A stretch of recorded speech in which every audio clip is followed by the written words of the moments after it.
Hey guys, how's it going? How to check what's trending on Twitter. So first of all, log in with your account, okay? And then just go ahead and type the Explore tab on your at the bottom right here to see what's trending. Usually found in the left sidebar, web, or under the Explore tab.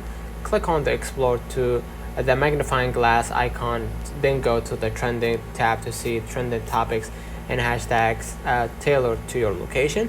You can also customize trends by changing your location settings in the trends section.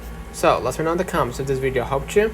Don't forget to like and subscribe, and thank you for watching.